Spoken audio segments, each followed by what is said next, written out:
president put Vladimir Putin on notice today with a social media post threatening tariffs and sanctions on Russia if a deal to end the Ukraine war doesn't come soon. Look, if we do this deal, he's not looking for more war. He doesn't mind, but I've specifically asked him that question. He has no problem with it. And in Europe, Russia has expressed outrage over the peace plan floated by Donald Trump's team to end the war in Ukraine. A major power move just sent jolts through global politics. The US and Russia are now in serious talks about ending the war in Ukraine. But here's the twist. Russia just did something that even China, its closest ally, didn't see coming. For months, tensions have been rising between these major players. The US has been pushing for peace, while Russia has remained firm on its demands. But instead of stepping toward resolution, Russia just blindsided the US with a decision that changes everything. Did Moscow just shut the door on negotiations? Is this a direct challenge to US influence? And most importantly, how will this shift impact the US and the global balance of power?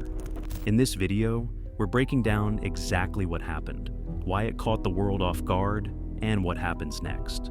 Stay with us. But before we get into it, make sure you stay ahead of global news by subscribing to our channel. Give us a like and turn on notifications so you don't miss any updates. Nearly 3 years after Vladimir Putin launched his invasion of Ukraine, the US stance has taken a wild turn. Back when the war began, then President Joe Biden stood firmly with Ukraine and worked to isolate Russia economically and diplomatically. But now, things are shifting fast. Just this month, high-level US-Russia talks took place, marking a major change in Washington's approach. And then there's Trump. Without any proof, he accused Ukraine of starting the war, and even called President Zelensky a dictator without elections. The first round of negotiations happened in Riyadh, just a month after Trump returned to the White House. But here's the problem. Ukraine and NATO were nowhere in the room. Instead, a relatively inexperienced team of Trump aides took charge, while Putin walked in with concessions already on the table. Trump's push to end the war, on Russia's terms, has alarmed world leaders. Is he about to hand Putin a deal that weakens Ukraine and shakes Europe's security? In just days, Russia has gone from global outcast to Trump's new priority.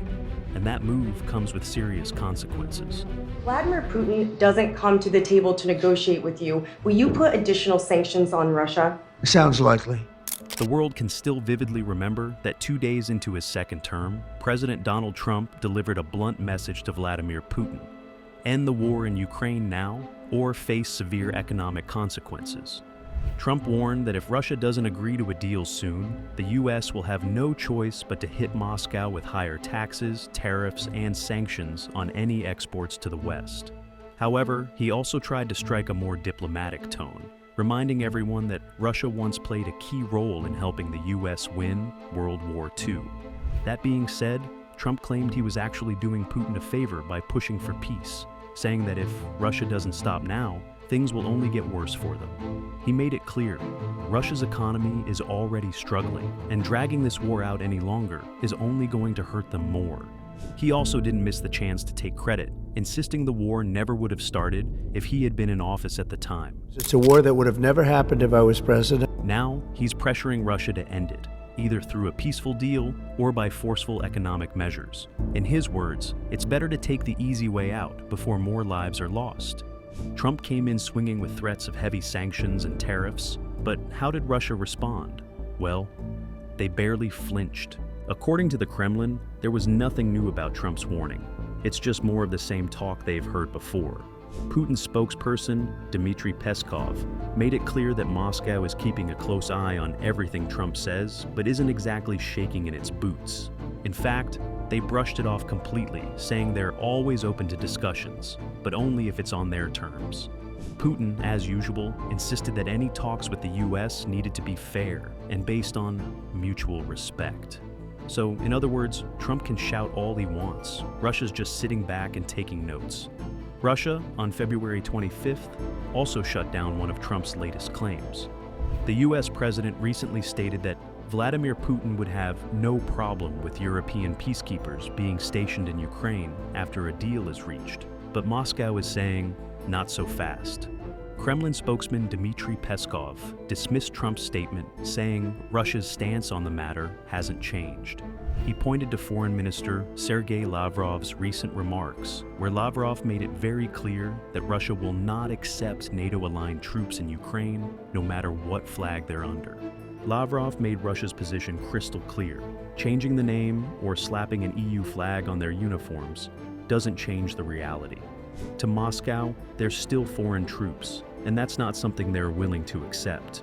Meanwhile, Trump confidently told reporters, while seated next to French President Emmanuel Macron, that Putin had no objections.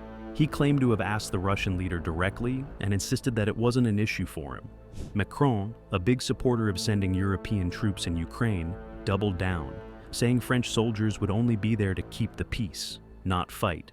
But Putin later suggested that he hadn't actually discussed the details of Ukraine with Trump yet, which raises the question, where exactly did Trump get that idea? Безусловно, я со своей стороны проинформирую председателя Китайской Народной Республики о ситуации, которая... And expressed approval of Russia's recent efforts to negotiate with the U.S. to end the war in Ukraine. During the call, Putin gave Xi an update on his latest discussions with Washington, though no further details were shared.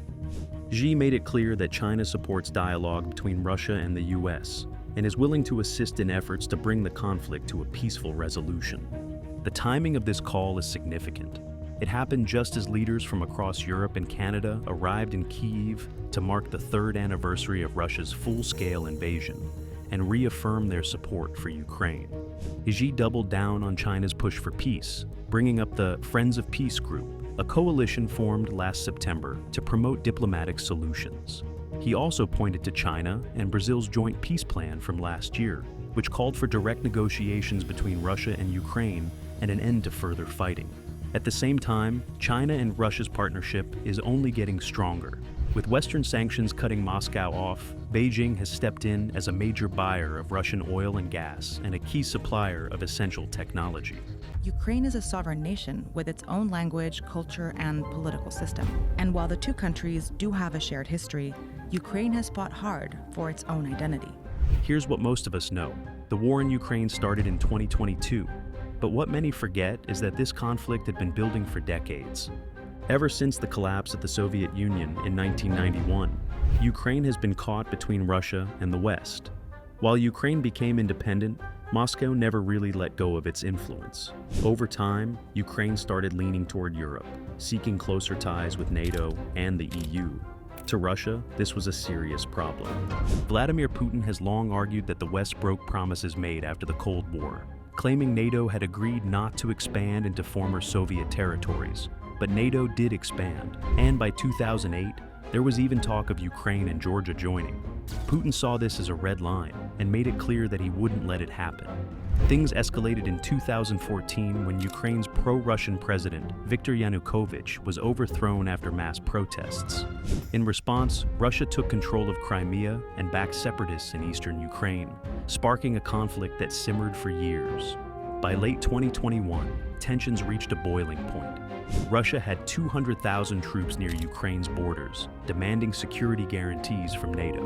The West refused to back down, and on February 24, 2022, Putin launched a full-scale invasion. As soon as Russian forces moved in, then President Joe Biden condemned the invasion and announced a wave of sanctions targeting Russia's economy, banks, and wealthy elites, including Putin himself. The U.S. also blocked the Nord Stream 2 gas pipeline and helped cut Russia off from global financial systems. At the United Nations, the U.S. rallied 141 countries to denounce Russia's actions. Meanwhile, Washington ramped up military aid to Ukraine. Before the invasion, the U.S. had quietly supplied Ukraine with Javelin anti-tank missiles and Stinger anti-aircraft systems. After the war began, that aid skyrocketed, with weapons, ammunition, and intelligence flowing into Kyiv. While Biden made it clear that American troops wouldn't be deployed, he ensured Ukraine had the firepower to fight back. At first, Russia launched a full-scale attack on Ukraine, even advancing toward Kyiv. But Ukrainian resistance, helped by Western weapons, stalled their progress.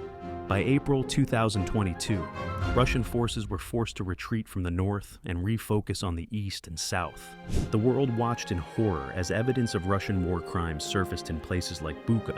At the same time, brutal battles raged in Mariupol, where Russian troops laid siege for months before finally capturing the city in May. In eastern Ukraine, Russia made gains in the Donbas region, but by mid-2022, US-supplied HIMARS rocket systems helped Ukraine strike deep behind enemy lines, damaging Russian supply routes. By September, Ukraine launched a major counteroffensive, reclaiming large parts of Kharkiv province. 2 months later, Russia suffered another major blow. Its troops were forced to withdraw from Kherson, the only regional capital they had seized. Beyond the battlefield, the war sparked a global crisis. Gas and oil prices surged, Europe faced an energy crunch, and Ukraine's grain exports were blocked, triggering food shortages worldwide. Meanwhile, millions of Ukrainians fled, creating the biggest refugee crisis in Europe since World War II. Instead of backing down, Putin doubled down. In September 2022, he illegally annexed 4 Ukrainian regions, a move condemned globally. Meanwhile, Biden didn't mince words, publicly calling Putin a war criminal and saying that he cannot remain in power. In response, Putin pulled Russia out of the New START nuclear arms treaty, sparking fears of a new arms race. Despite these hostilities, Washington and Moscow kept limited communication open, mostly to avoid nuclear escalation. One rare moment of cooperation came in December 2022, when the US and Russia agreed on a prisoner swap. The US exchanged convicted arms dealer Victor Bout for American basketball star Brittany Griner. As the war dragged on, the US continued supplying Ukraine with advanced weaponry. At first, the aid focused on javelins and stingers, which were perfect for urban combat. But as the war evolved, so did the support. By 2023, Ukraine received HIMARS rocket launchers, air defense systems, and Western tanks like the M1, Abrams, and German Leopards. More than just weapons, U.S. intelligence sharing played an important role. Reports suggest that American intelligence helped Ukraine sink Russia's Black Sea flagship, the Moskva, and track down high-value Russian targets. Western training programs also strengthened Ukraine's military capabilities. Despite Russian threats, the U.S. didn't back down. By early 2025, American military and financial aid to Ukraine had surpassed $100 billion. But with no end in sight, some in Congress started questioning how long this support should continue. From the beginning, China has walked a very fine line. While it never officially supported Russia's invasion, it never condemned it either. Beijing refused to join Western sanctions and instead strengthened trade ties with Moscow, buying Russian oil and gas at a discount. While China didn't directly supply weapons to Russia, there were reports that Chinese companies may have provided technology, like drones and microchips, that indirectly helped Russia's war effort. In early 2023, China proposed a 12-point peace plan, calling for a ceasefire, but without demanding Russia withdraw its troops. The U.S. dismissed it as one-sided and offering no real solutions. Although Xi Jinping spoke with Ukrainian President Zelensky, his visit to Moscow that March made it clear China was sticking with Russia. As a result, the war has only deepened tensions between the U.S. and China, with Washington accusing Beijing of helping Russia sidestep sanctions while pretending to be neutral. By early 2025, the war remained at a stalemate. Russia still occupied about 20% of Ukraine, and while Ukraine had reclaimed some territory, no decisive victories had been won. The U.S. ramped up calls for Russia to end the war. Secretary of State Antony Blinken stressed that Moscow could stop the conflict any time by withdrawing, but also made it clear that Washington wouldn't pressure Ukraine into giving up land to make peace. Meanwhile, U.S. sanctions kept piling on. The Biden administration tightened economic restrictions, further targeting Russian energy exports and cutting off loopholes that allowed Moscow to keep trading. While Russia adapted by boosting trade with China and India, the long-term strain was unavoidable. At the diplomatic level, Washington continued pushing for a global consensus. The U.S. backed Ukraine's 10-point peace plan and refused any deal that rewarded Russian aggression. Groups like the G7, NATO, and the UN General Assembly all reinforced the message: Ukraine's sovereignty must be protected. Now that we know the US has always stood firmly behind Ukraine's sovereignty, Trump's recent actions suggest he's making costly mistakes that Russia won't hesitate to exploit. And if Moscow sees weakness, it'll only grow bolder. February 18th marked the first time the US and Russia sat down for direct talks on ending the war in Ukraine, the deadliest conflict Europe has seen since World War II. But even before the talks, European leaders were already accusing Trump of giving away too much to Russia. Just last week, he ruled out NATO membership for Ukraine and claimed that Kyiv's hope of reclaiming its occupied territory was nothing more than a fantasy. Critics slammed him for what they saw as handing Putin an easy win. The power to end this war, and I think it's going very well. But today I heard, oh, well, we weren't invited. Well, you've been there for 3 years. You should have ended it 3 years. You should have never started. Then, Trump took it a step further. Without offering any explanation, he told reporters that Ukraine should have never started the war, completely ignoring the fact that it was Russia that launched the invasion in 2022, an attack the US and its allies have repeatedly condemned as unprovoked. Things escalated even more on February 19th, after Ukrainian President Volodymyr Zelensky called out Trump for falling for Russian disinformation.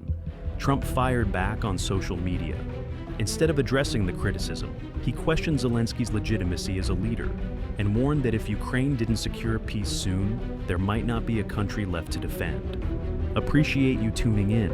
More to come soon.